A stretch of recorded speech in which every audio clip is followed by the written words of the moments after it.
We have two readings today, one from the book of the prophet Jeremiah, and the second from the American prophet James Baldwin.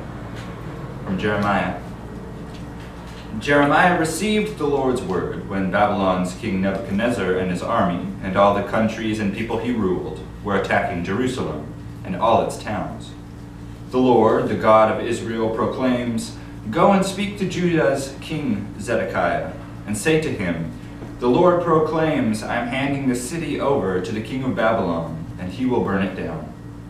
You won't escape, but will be captured and handed over to him." Jeremiah received the Lord's word after King Zedekiah had made a covenant with all the people in Jerusalem to proclaim liberty for their slaves. Everyone was to free their male and female Hebrew slaves, and no longer hold a Judean brother or sister in bondage. So all the officials and people who entered into this covenant agreed to free their male and female slaves and no longer hold them in bondage. They obeyed the king's command and let them go. But afterward, they broke their promise, took back the men and women they had freed, and enslaved them again.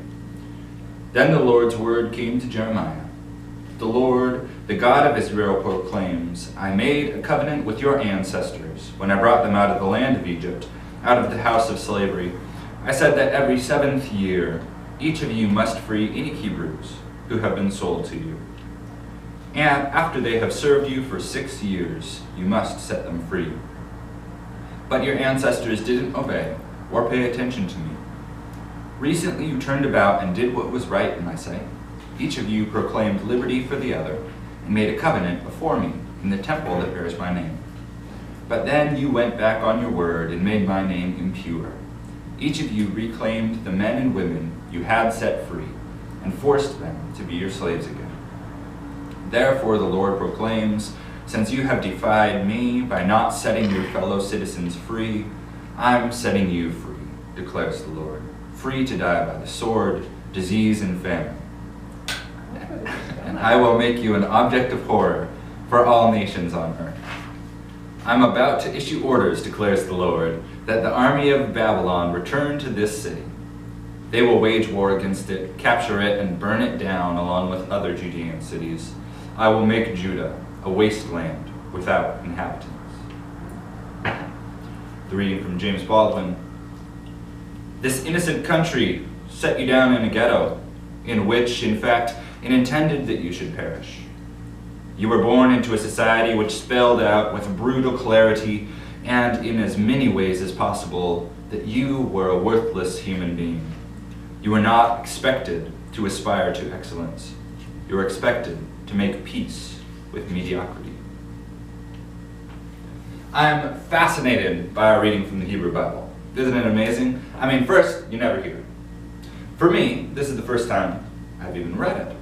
And then, it's so full of richness and depth and movement and transformation and emotion, and that's despite there being that much plot action, right? So the story starts with a tragedy.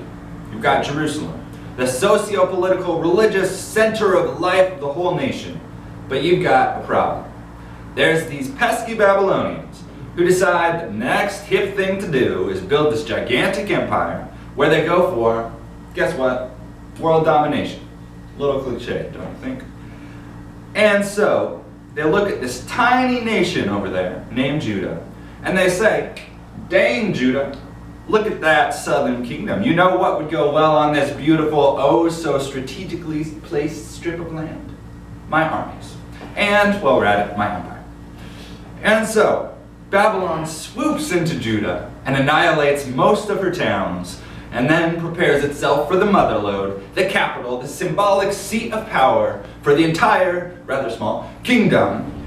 They besiege the city, trapping everyone inside its walls, waiting to either starve them out or mess with their heads so much through psychological warfare that they just give up.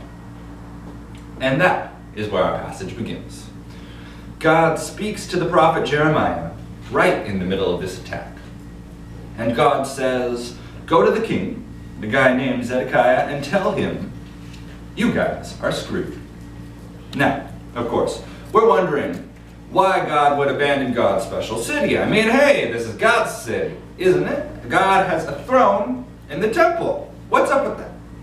So the text is kind enough to offer a flashback so we can unravel what's going on here. So we learn that these people got a little bit scared when big bad Babylon came and camped out outside their walls and lobbed human heads over and told them how it would be utterly annihilated. Funny thing, that gets to some people.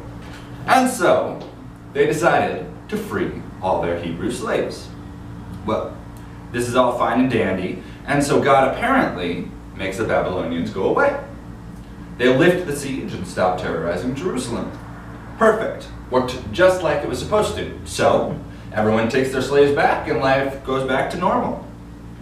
End of flashback. So God said, y'all are screwed. I told you way back when that you can only own slaves for 6 years before setting them free on the 7th. But you didn't do it. And now, when you were under siege, you tried to make it all better. But then, you went back on them. You forced them back into slavery. And then, we have this wonderfully ironic proclamation from God. Since you have defied me by not setting your fellow citizens free, I'm setting you free. Free to die by the sword, disease, and famine. Then he goes on and says, Babylon is going to come back and burn you to the ground. They're going to make you into a wasteland. Isn't this a fascinating story? It's just wonderful. So when I hear this story, I dwell on one big question. Why did the Israelites free those slaves? The biblical account doesn't really supply that answer, encouraging us to dive in and try and figure it out ourselves. So, I've got a theory. See, God reminds us of part of the law Moses got earlier in history. Your slaves have a shelf life of 6 years before you have to release them. That's part of the package of the covenant. That's part of the rules for being God's people. You act this way towards slaves. Now, these are debt slaves. So they're Israelites going into slavery because they're trapped in devastating poverty, unable to pay off their debts. And they pay it off by becoming a slave for 6 years. So God is saying in this covenant, this debilitating debt isn't who you are forever. It does not define who you are in your being. You are an Israelite, a child of God, not a slave. And see, the Israelites in the story who owned slaves, chances are they had forgotten, or didn't really forget, These are probably well-to-do people, they're educated, they grew up learning about the covenant and knew what God required of them, so, they didn't really forget, but they just, didn't let them go. They're free human labor, why would you give that up? And so the slaveholders just conveniently forgot. But now, Babylon comes along, and man, are the Israelites scared. And so, in crises like these, it leads to a little soul searching. Why would God let this happen? Someone brings up the elephant in the room. Wasn't that little rule in the Torah that we just conveniently forgot about? Not owning human beings indefinitely? And so, they come to the conclusion they were being attacked because of their failure to follow the covenant they made with God. Because they didn't do what they were supposed to. They had to acknowledge the whole time that it was wrong, but they refused to do anything about it because their convenience, greed, desire for free labor was more powerful than their desire for justice. They knew that they were violating the covenant and acting unjustly. So, they released the slaves. I don't believe, though, that they were walking through every day, thinking all the time about how they were violating the covenant. Yet it was there, latent, invisible, though the question must be raised, invisible to whom? Because what was so invisible to them, from the collective consciousness, shoving it to the dark recesses of the soul so they don't have to think about it or deal with it, What was invisible to them was surely not invisible to these slaves, to those people trapped in this death-dealing arrangement without the social leverage to better their situation. To the slave owners, to turn their thoughts on this topic, to bring it up, it was a new problem that just arose, situational, that they had to deal with. But for the slaves, it was anything but a new problem. For them, it was a public unmasking of what they had been privy to all along. And moreover, what was nothing new for the slaves were the slave owners going back on their word as soon as the Babylonians packed up to leave. And let's be clear, there was no conversion bolt of morality that swooped down and convinced them that owning slaves was wrong. After all, they didn't free all the slaves. They freed all the Israelites in debt servitude. The text tells us nothing about those non-Israelite slaves that didn't get freed every 7 years in the covenant. They stayed just as enslaved as ever. This wasn't a brilliant understanding that slavery is itself morally despicable. No, they simply figured out that they were on the wrong side of the covenant.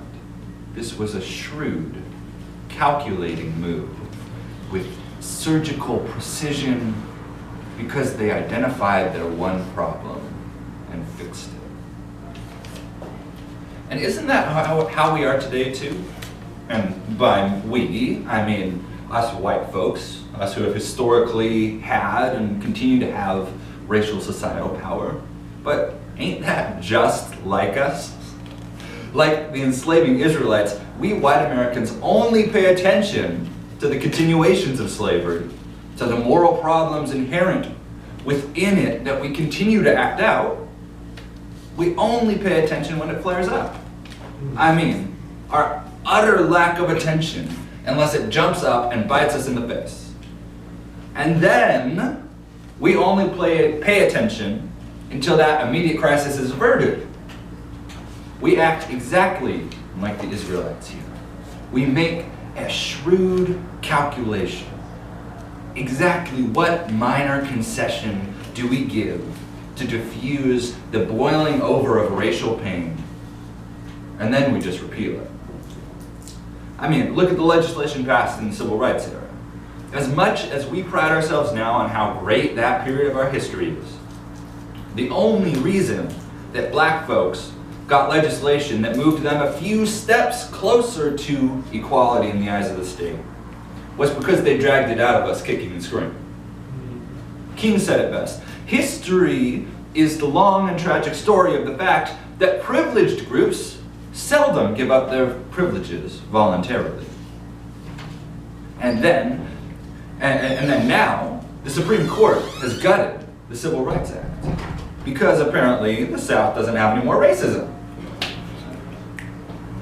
Like the enslaving Israelites, we white Americans pay attention to the continuations of slavery only when it flares up.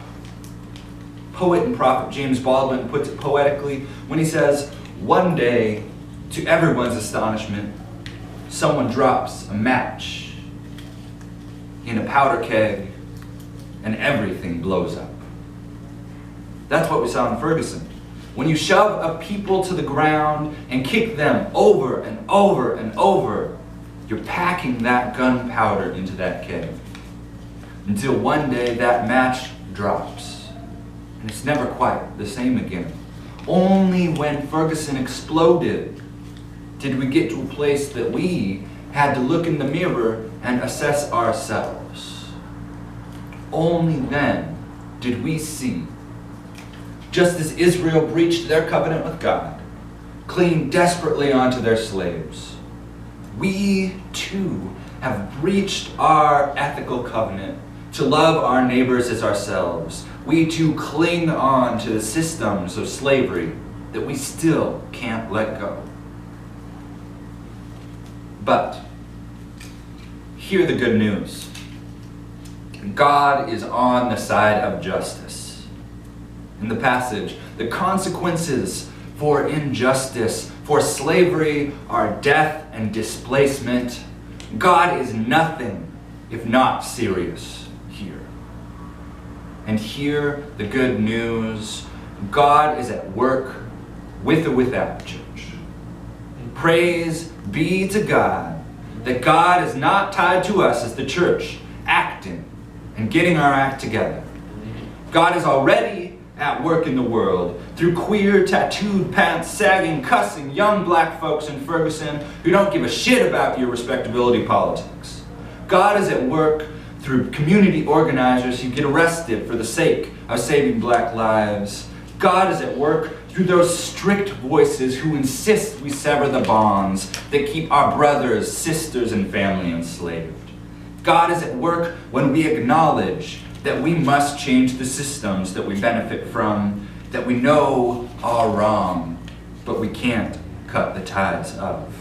God is at work in the world, putting an end to death, to destroying those structures that keep people enslaved, even after society claims that they've been liberated. And God will do this empire-building work with whomsoever wishes to join in. And thanks be to God, God is free to act, even when we, being more white than Christian, fail to join in. God is at work in the world, bringing the empire of God to fruition, regardless of whether or not the ecclesia joins. Thanks be to God.